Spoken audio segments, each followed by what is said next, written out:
경기도 광주에서 단독주택을 찾고 계신 분들이 지금까지 가장 많이 찾아주셨던 지역이 어딜까요? 예상하신 분들도 계시겠지만 아마 신현동일 겁니다. 그럼 신현동이라는 지역의 단독주택을 왜 많이 찾으실까요? 신현동이 분당과 가장 가까운 지역이라서? 분당이 가까워서 서울로 출퇴근하시기 편리하니까?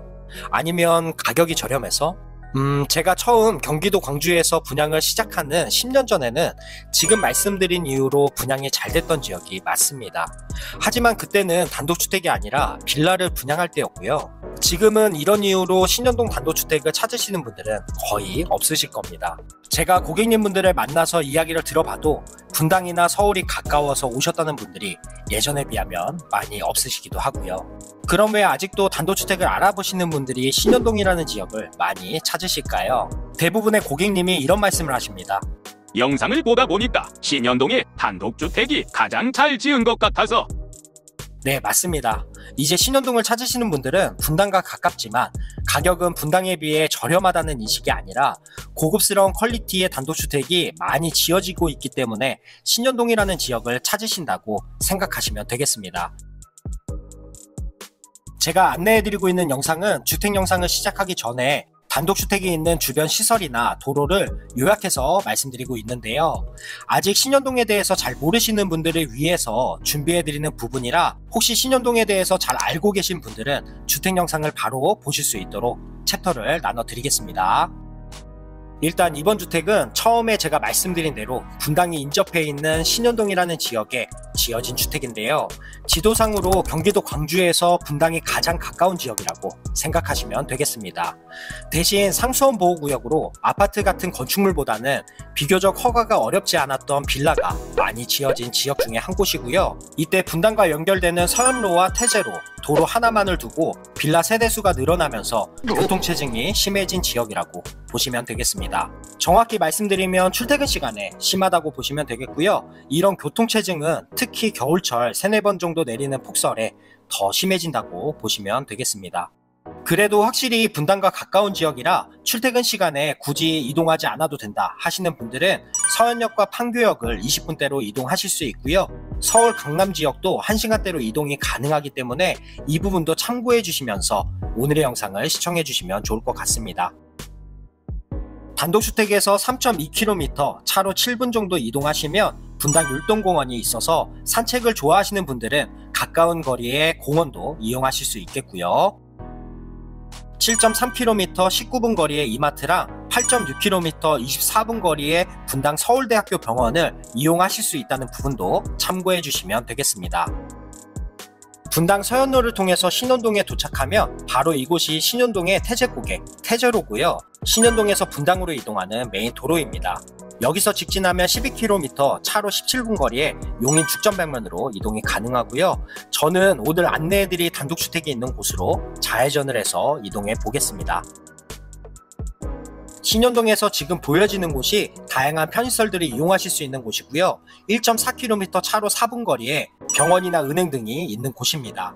그리고 현재 총 사업비 499억으로 건립되는 문화체육복합센터도 있는데요. 다양한 시설들이 들어오는 체육센터가 단독주택 현장에서 660m, 차량 1분, 도보 10분 거리로 2024년 12월에 들어올 예정입니다. 학교의 거리도 잠시 말씀드리면 광주 광명초등학교 1.1km 3분, 신현중학교가 2.1km 6분이고요. 고등학교는 아직 분당학군이라 대진고등학교 4km 10분으로 이동하실 수 있겠습니다. 특히 이번 단독주택은 버스 정류장이나 마트, 편의점 등을 도보 2분으로 이용하실 수 있기 때문에 버스를 이용해서 학교 통학도 가능하다는 점 참고해 주시면 되겠습니다. 최대한 요약해서 말씀드리는 부분이라 충분히 도움되셨는지 모르겠네요. 더 궁금하신 내용은 댓글이나 연락 남겨주시면 꼼꼼하게 답변 드리도록 하겠습니다.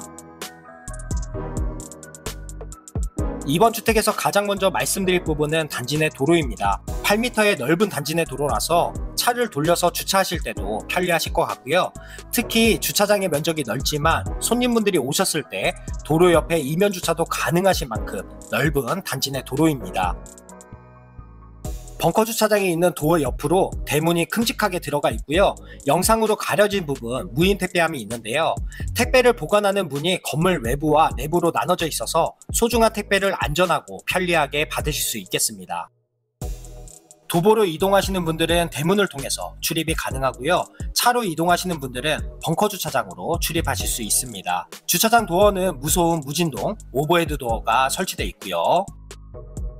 주차장을 보여드리면서 한 가지 말씀드릴 부분이 있는데요. 현재 촬영하는 세대의 경우 일부 공간이 마감이 안 돼 있는 부분이 많아서 이전에 촬영한 영상이랑 교차 편집을 하게 됐습니다.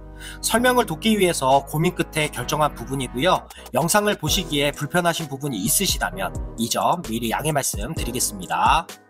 주차장 면적이 약 6m에 10m로 널찍해서 주차 4대를 충분히 하실 수 있고요.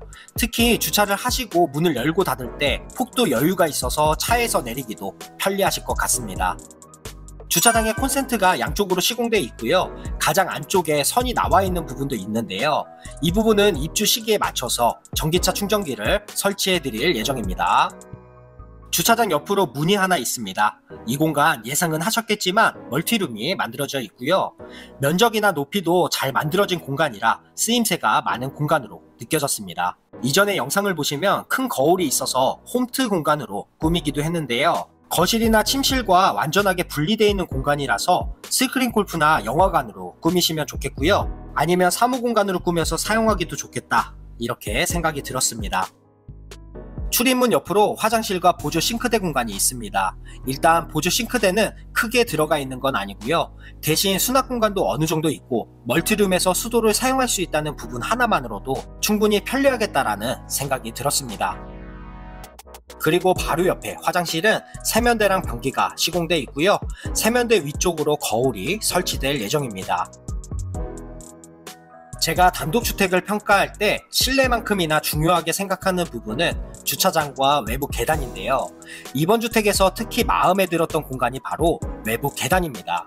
건물 외벽과 동일한 화강석을 이용한 계단은 고급스러운 주택을 더욱 돋보이게 하는 것 같고요. 계단 하부를 비춰주는 간접등이 있어서 늦은 저녁 시간에 계단 이용도 안전하게 하실 수 있겠습니다.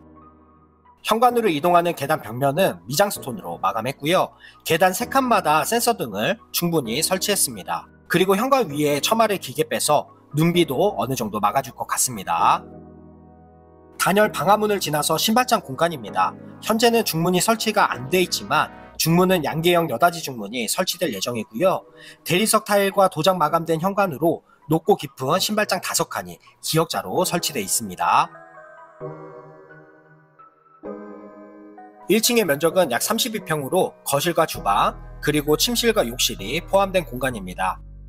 거실은 양쪽으로 통창을 시공해서 파노라마 같은 전망을 개방감 있게 보실 수 있고요. 남향의 거실이라 따뜻한 햇살을 느낄 수 있는 거실입니다. 수입 포세린 타일과 도장 마감으로 인테리어한 거실은 어떤 가구를 배치해도 잘 어울릴 만큼 심플하고 간결하게 디자인했습니다. 거실과 주방 사이에 식탁 자리를 잡았습니다. 다각도로 움직일 수 있는 아랫대 밑에 관절 식탁 등을 설치했고요. 6인에서 8인용 식탁을 배치해도 될 만큼 넓은 식탁 자리입니다. 거실 창호는 알루미늄 시스템 창이 설치되어 있고요. 43mm 로이 3중 유리로 단열과 소음에 강한 창호입니다. 거실 앞에 외부 공간은 잔디와 흙으로 채워진 정원이 아니고요. 석재랑 플랜트 박스 화단을 만들어서 정원의 느낌도 살리고 물청소만으로도 관리가 편한 테라스 공간으로 만들었습니다. 외부 전기도 당연히 시공되어 있고요. 예쁘게 만들어진 야외 등도 테라스 분위기와 잘 어울리는 것 같았습니다. 수영장의 면적을 봤을 때 여과기 설치가 필수라고 생각했고요. 수영장에서 보여지지 않는 공간으로 여과기와 온수기가 설치되어 있습니다. 냉온수 사용이 가능한 수영장은 어른이나 아이들도 충분히 즐길 수 있는 면적이고요. 수심도 꽤 깊은 편이라서 가벼운 물놀이뿐만 아니라 물장구 치며 수영도 즐길 수 있겠습니다.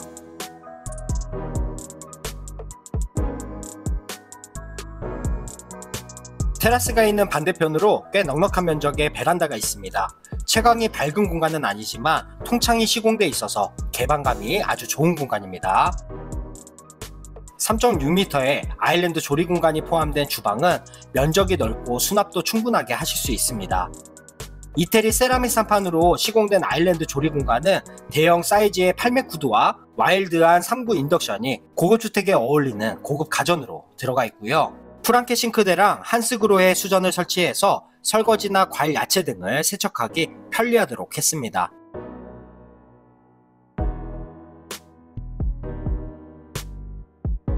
싱크대랑 가깝게 식기세척기도 설치했고요. 주방 전체를 다양한 수납장으로 설치했는데요. 무늬모 문으로 가려지는 수납장과 이쁜 접시나 찻잔을 진열하는 진열장, 그리고 홈바 공간이 있어서 커피나 토스트 등을 간편하게 즐길 수도 있겠고요. 홈바 옆으로 시스템 선반장까지 설치되어 있어서 주방 수납은 충분히 하실 수 있을 것 같습니다. 대용량 냉장고도 빌트인 되어 있고요. 광파 오븐까지 설치되어 있어서 다양한 가전제품이 기본으로 설치된 주방이라고 보시면 되겠습니다. 주방 안쪽으로 슬라이딩 포켓도어를 시공하고 그 안쪽으로 다용도실을 넓게 잡았습니다. 주방의 면적이 넓은 만큼 수납 공간도 충분하다고 생각했지만 다용도실에 또 하나의 보조주방을 만들었고요. 칸스톤 상판에 큼직한 싱크대랑 하이브리드 3구 인덕션과 후드까지 설치되어 있어서 메인 주방 이외의 음식도 준비할 수 있는 공간입니다. 다용도실 안쪽은 세탁실과 보조 냉장고를 두실 수 있도록 공간을 잡았습니다. 워시타워도 기본 옵션으로 들어가 있고요. 특히 돋보이는 공간은 세탁 후에 옷을 정리하는 공간이 있다는 부분인데요. 인테리어만큼 편의성도 신경 쓰셨다는 게 느껴졌습니다.